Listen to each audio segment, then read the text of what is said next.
Good morning, it's Tuesday, which means it's stream day, so I'm gonna get ready for the stream. I'm running a little late, but I knew that would happen. That's why I said yesterday that I'd start at 9:30, and now I'm started. It's streaming, but I'm not ready. So I have like a waiting screen, and I'm just gonna get ready for 5 minutes while they wait, and then we'll get started.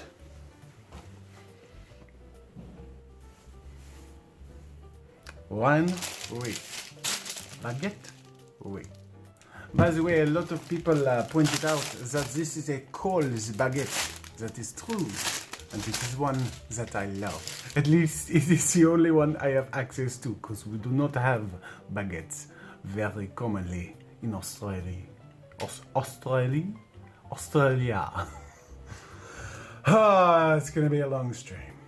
I hope you are ready to enjoy copious amounts of my French accent today.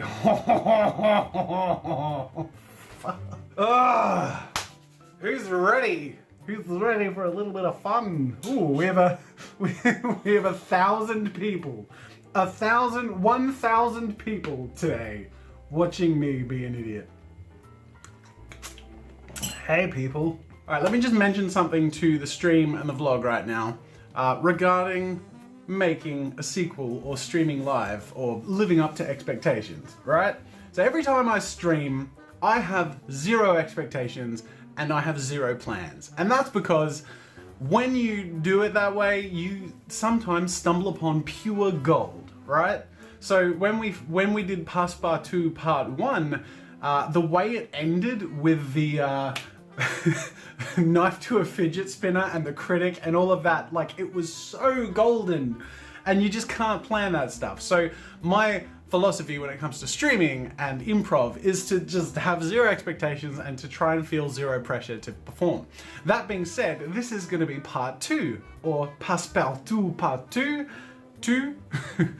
and part 1 was awesome. So essentially, you're doing part 2 and you feel a lot of pressure.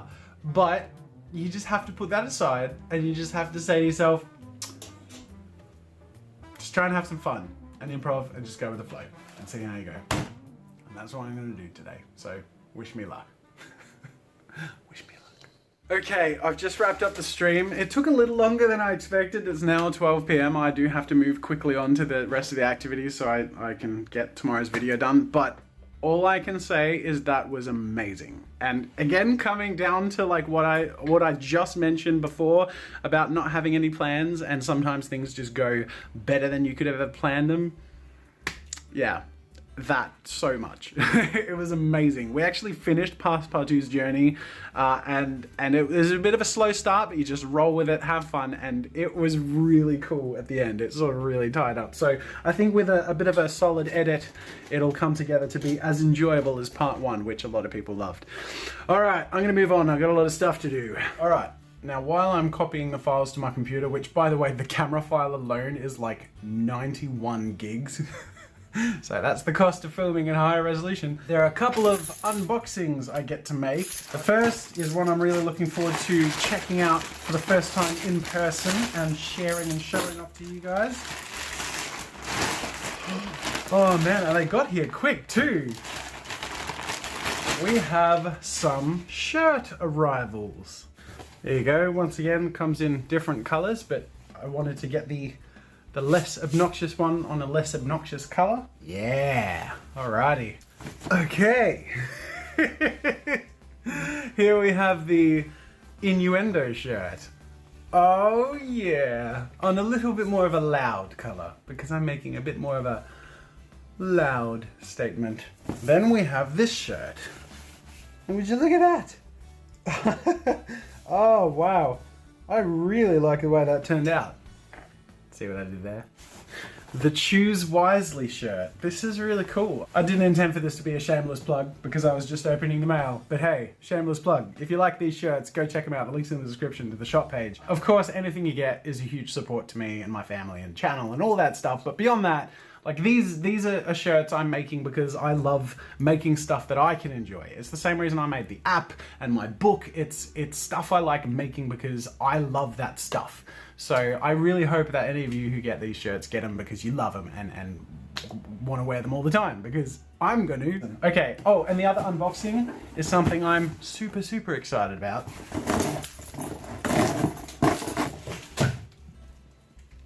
Edelkrone. Now, I'm really short on time for today because the stream went overtime, so I won't get to use this today, but I'll try and find time tomorrow or sometime later this week to show you what this is for and what it looks like and does.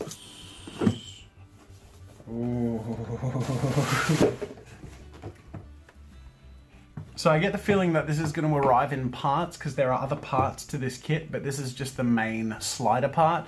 This is called a slider, and there are different sliders available, but this is a very high-tech and newy one. There we go. Okay, so when I snap this thing, when I click this, the slider is usable. And the way this slider is different is you mount it on the bottom here, and you mount your camera on the top, and you get panning shots and zoom shots that are like seamless and look amazing. But beyond it, it's automated. So there's a motor that's probably going to arrive in a separate package sometime where I can set start and end points and loop cycles. I can use this for time lapses. And the reason this is super cool is because it's engineered to give you the double length of the slide. See how the whole thing slides across?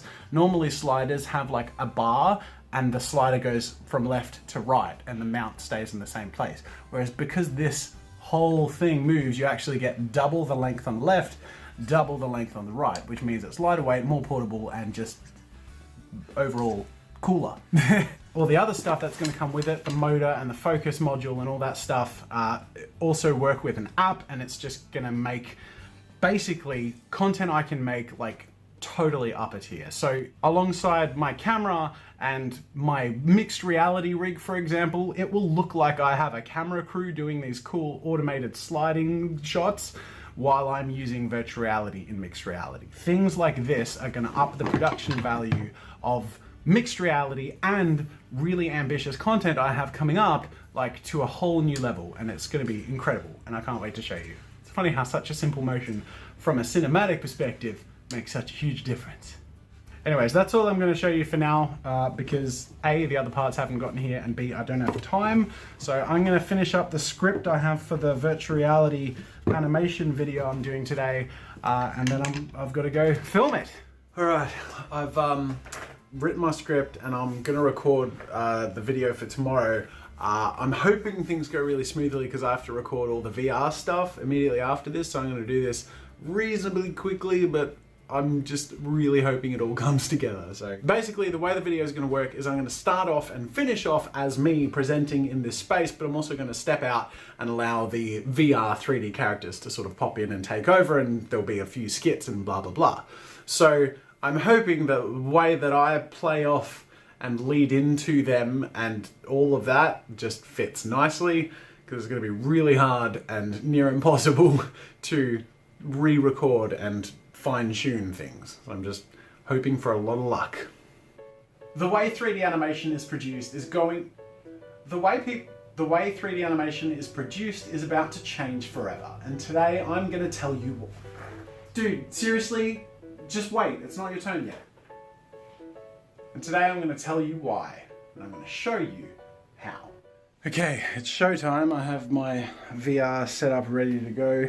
I wish I had like a little more prep time or something. I always feel unprepared when I have like an hour to produce the assets for something that's supposed to be a bit of a show-off piece of content, but that's just the way it is. So I guess I'm gonna have to just do my best with what I've got. Ooh, that's good light.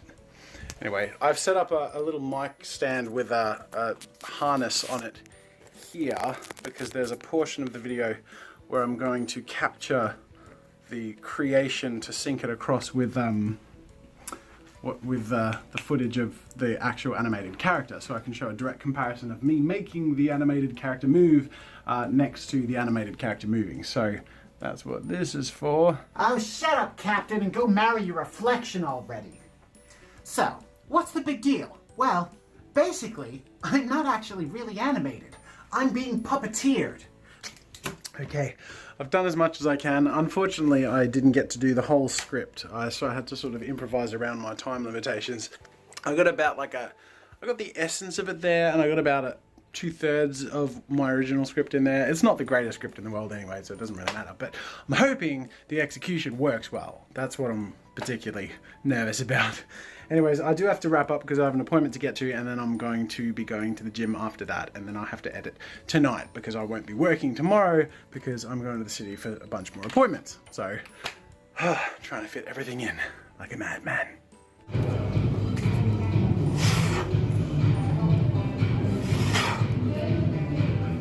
Alright, that's my proof for the day. Okay, so I'm back in the office after dinner and MJ's bath and bed, and I'm editing this video.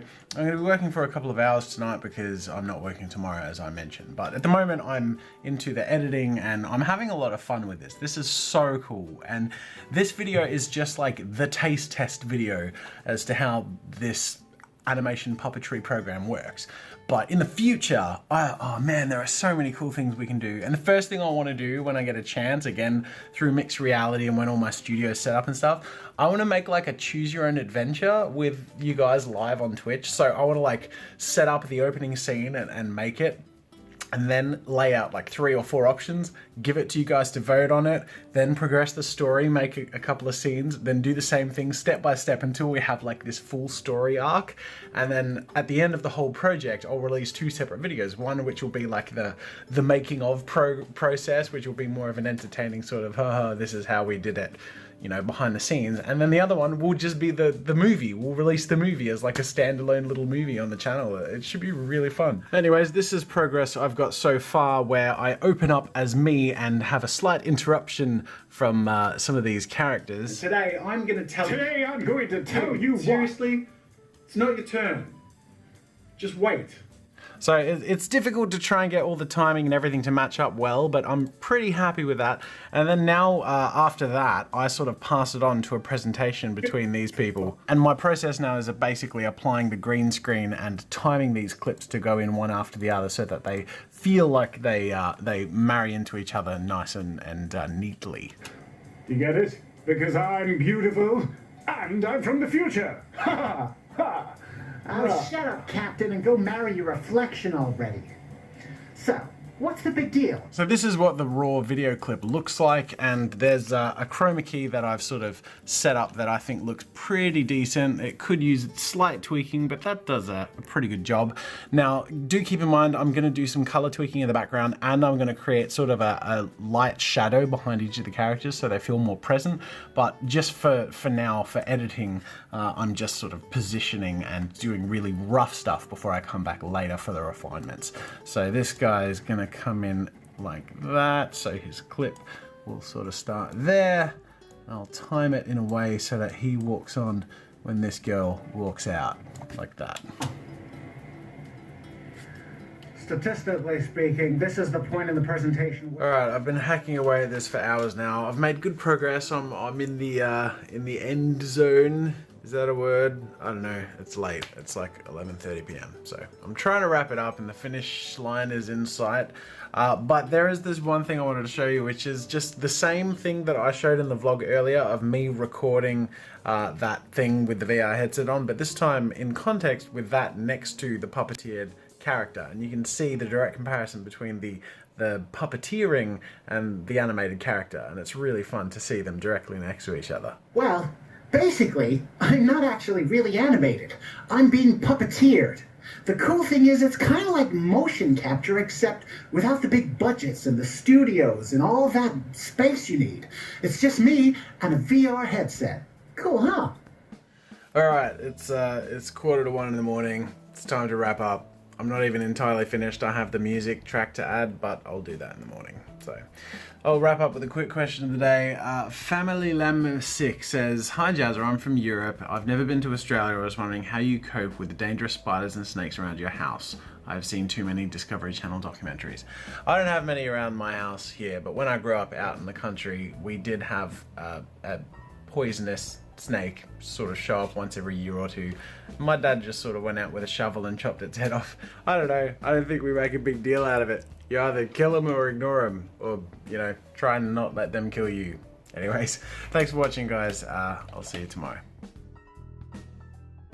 I'm just tacking this onto yesterday's vlog because I couldn't make a vlog out of today. I just had appointments in the city all day and nothing I could really show or talk about, and not business related, and it's now the evening, so here's the 2-day vlog, but day 2 is really boring. I did have to tack this on though because there was one piece of evidence I needed to provide, and that was my accountability that I've gone to the gym every day. Well, every weekday. So, I don't 100% know if I'll have time, so I guess the next thing you'll see in this vlog is whether I made it or not.